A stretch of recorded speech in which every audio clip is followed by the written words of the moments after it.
So for this assignment, we were supposed to do either an instructional video or a product review, but unfortunately I have no idea what to talk about. But after talking to a friend, I thought to myself, can a movie technically be considered a product? Then I thought to myself, why not?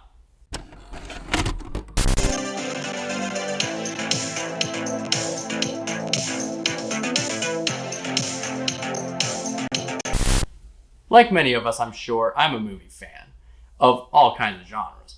One of my personal favorites being the horror movie genre. And another thing I think we can all agree on is that when it comes to the horror genre, everything is the same nowadays.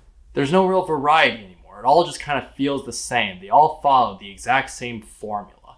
Which is why it's always the underground hidden gems are always the ones that seem to capture my interest. In this case being the 8-hour-long miniseries, Marble Hornets. Marble Hornets is an internet-based web series shot found footage style, very similar to the Blair Witch Project. It follows our narrator Jay, who found the hidden tapes of his old college friend Alex Crayley, who is in the process of shooting his student film entitled Marble Hornets during the time period of the tapes. Though while watching the tape, Jay comes to find that there may have been something much more sinister going on during the filming process. The deeper Jay digs, the more he finds that something is very wrong with Alex, and is when he sets off on his own to solve what's going on. Now, I'm sure anyone can identify the series' big antagonist just by looking at this single image. Now, before you immediately decide not to watch the series because of this, let me say one thing. This series came long before the character of Slender Man became an internet meme. In fact, this series is probably the biggest reason Slender Man got popular. Almost everything of what we know of the character came from this original series. The physical appearance always remained the same. However, the character's actions were mostly created for this series, such as the teleportation, the visual distortions, and even the pages. It all originated in this series. But that's not what we're here to talk about. We're here to talk about the series in general. So let's get right to it and talk about what made Marble Hornets such an interesting experience. The series overall is not exactly dialogue driven. That's not to say there isn't dialogue between characters, there's plenty. But it's more interested in visual storytelling. It tells a story through visuals and characters' actions. And when there is dialogue, it's a great way of progressing the story as well as showing the type of characters that we're looking at here. Like entry number 9, for example. This one is very dialogue heavy, and it shows exactly what this whole situation is doing to Alex's personality. It shows him being very stressed out, very paranoid, and lashing out at his actors. And it also shows us what they feel about him. Good thing I didn't have anything to do later today, you know. Why would you have anything to do anyway? You knew you were coming on set. You knew this could take a while. Yeah, it was supposed to be an afternoon shoot, though. You guys would do it right first It was time. afternoon shoot. I didn't even buy lunch for this shoot. Let's just do it again. Just stop. Alright. Rolling. What? Roll. Did you not have it recording during the break? I told you to keep the camera recording at all times. Oh. How long was it all? I forgot for a second. You forgot.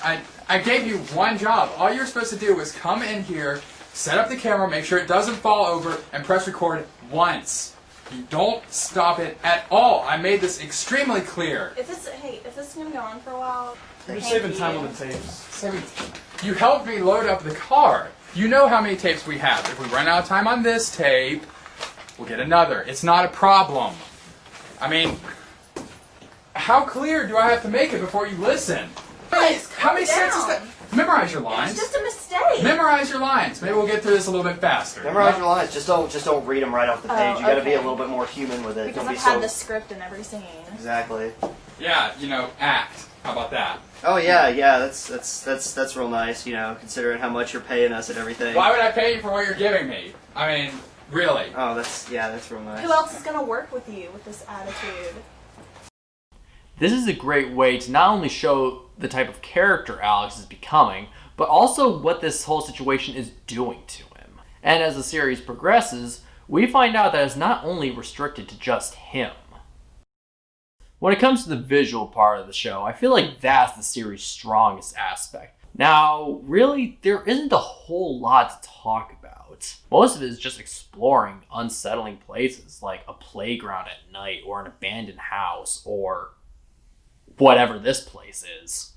These places might not seem like much, but what's unsettling about it is the fact that you know that the person holding the camera is not alone in that location. You know there's something just around every corner waiting. Now with other horror movies, it's pretty easy to guess what you're in for, but with Marvel Hornets, it's very interesting. It takes liberties, it takes risks, and it does things pretty slowly, but it also keeps your interest. Specifically the antagonist of Slender Man, or in this series, the Operator. The Operator is probably the most mysterious thing in this series, which to me is the most interesting. We know next to nothing about it. We don't know where it came from. We don't know what it wants. All we know to do is to run from it. And to me, that's terrifying.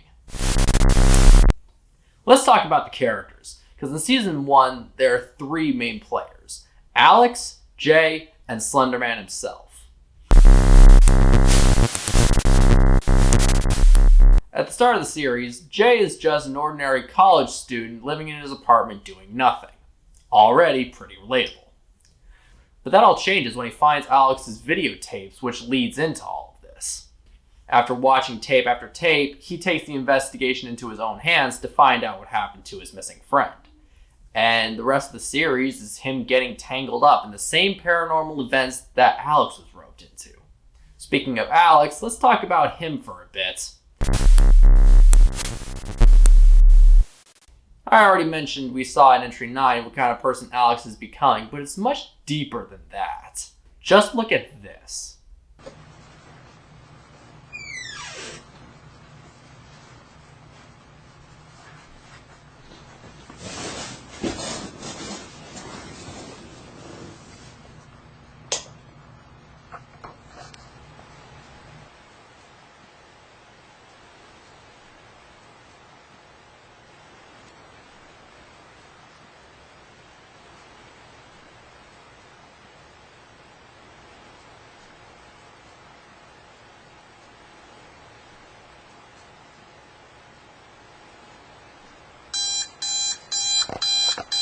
That right there leaves you with so many questions. What led up to this? What did he do after? What was he looking at?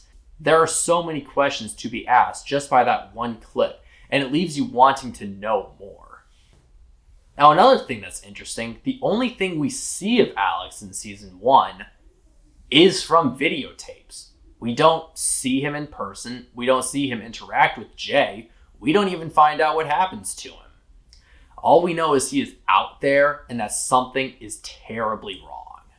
And it leaves us on that.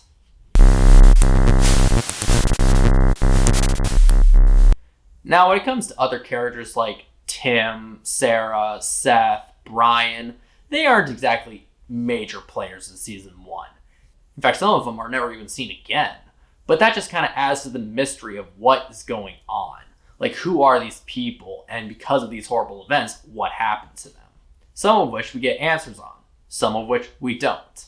But that just kind of leads into the interest of the series. Sometimes what you don't see is scarier. You don't need to have all the answers. Oh, I forgot about him. Another thing I want to mention before I wrap this up is the character of To the Ark. To the Ark is a very interesting and mysterious individual.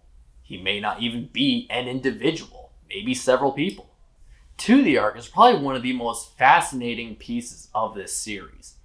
All of his videos include coded messages for our characters to decipher. Sometimes they don't even decipher them. It's up to the audience to do so. What's interesting about him is we also don't know what he wants. He's not an entity like the Operator. He is still very much human. That much we know. And he seems to have his own sort of agenda. He even works against the Operator, but he also was working against the main characters. So we don't really know exactly what he wants or what his goal is. But there's a recurring pattern in his videos. As the name implies, he's after the so-called Ark. Now what the Ark is still a mystery. Fans have been wondering what it is for years, and there is still no clear answer. Even the creators have avoided the question whenever it was brought up. It's up to the viewers to decide what the arc is. But the best part about the To the Arc videos is the fact that they are nothing like the initial videos posted. They're more sinister, strange. It's like you're looking into the operator's mind. It's a surreal part of the series that's sometimes even more scary than the Marble Hornets part of the series. Now, if any of you are interested, you could all just look it up on YouTube. It's 87 videos long and 8 hours long. Or if you're a fan like me, you could go to their store and buy all 3 seasons. The great thing about these DVD collections is the fact that they include things that you can't find on YouTube, such as deleted scenes, bloopers, commentaries, even behind-the-scenes images. I myself find myself watching the series every now and then with the commentary on. This is a great series to watch if you're a fan of horror or thriller movies. I definitely recommend them. So that's it for my review. If you guys have any questions, please comment asking them. I'd love to talk more about this with you guys. In the meantime, I hope you enjoyed watching, and I hope you catch an interest in the series and decide to check it out.